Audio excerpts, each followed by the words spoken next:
ഇസ്ലാമിക ഭൂരിപക്ഷ രാജ്യമായ ഇന്തോനേഷ്യയിൽ ഫ്രാൻസിസ് പാപ്പയുടെ സന്ദർശനത്തിന് മുന്നോടിയായുള്ള ഒരുക്കങ്ങൾ പൂർത്തിയാകുന്നതായി വെളിപ്പെടുത്തി ജക്കാർത്ത ആർച്ച് ബിഷപ്പ് കർദിനാൾ ഇഗ്നാസിയോ സുഹാരിയോ.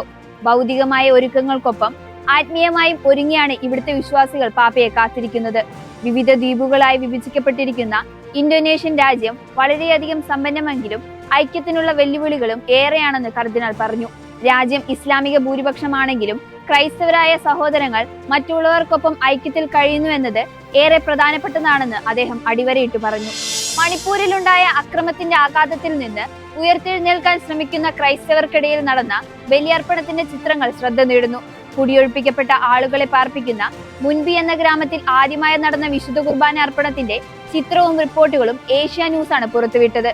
ചന്ദിയൽ ജില്ലയിലെ സിംഗ്ടോം ഗ്രാമത്തിൽ നിന്ന് കുടിയൊഴിപ്പിക്കപ്പെട്ട കത്തോലിക്ക വിശ്വാസികളാണ് താൽക്കാലിക ഷെഡിൽ ബലിയർപ്പിച്ചത്.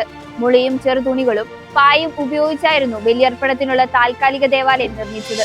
സ്പെയിനിൽ മരിയൻ പ്രത്യക്ഷീകരണം നടന്ന വ്യാകുല മാതാവിന്റെ തീർത്ഥാടന കേന്ദ്രത്തിന് വത്തിക്കാനിലെ വിശ്വാസ തിരുസംഘം ഔദ്യോഗിക അംഗീകാരം നൽകി. സ്പെയിനിലെ ചന്തവിലയിലുള്ള വ്യാകുല മാതാവിന്റെ നാമധേയത്തിലുള്ള ആലയത്തിൽ നിലനിൽക്കുന്ന തീർത്ഥാടനത്തിന് തടസ്സങ്ങളൊന്നുമില്ല എന്ന് സംഘടന ഔദ്യോഗികമായി പ്രഖ്യാപിച്ചു. വിശ്വാസ തിരുസംഘ ഡിക്കാസ്റ്ററി പ്രീഫെക്ട് കർദിനാൾ വിക്ടർ മാനുവൽ ഫെർണാണ്ടസ് ആണ് ഫ്രാൻസിസ് പാപ്പയുടെ അംഗീകാരത്തോടെ ഇക്കഴിഞ്ഞ വ്യാഴാഴ്ച രേഖ പ്രസിദ്ധീകരിച്ചത്. പോർച്ചുഗലുമായി അതിർത്തി പങ്കിടുന്ന ചന്താവിലെ തീർത്ഥാടന കേന്ദ്രം സ്ഥിതി ചെയ്യുന്നിടത്ത് 1945 2 യുവജനങ്ങൾക്ക് വ്യാകുല മാതാവ് ദർശനം നൽകിയിരുന്നതായി ചരിത്രം പറയുന്നു.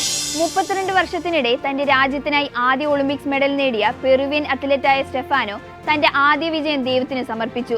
പാരീസ് 2024 ഒളിമ്പിക്സ് ഗെയിംസിൽ കപ്പലോട്ടത്തിൽ വെങ്കല മെഡൽ നേടി 2 ആഴ്ചയ്ക്ക് ശേഷം EWTN ന്യൂസിന് നൽകിയ അഭിമുഖത്തിൽ താൻ വിശ്വാസമുള്ള ഒരു മനുഷ്യനാണെന്നും ഈ പാതയിൽ ആയിരിക്കുന്നതിൽ സന്തോഷമുണ്ടെന്നും അദ്ദേഹം പറഞ്ഞു.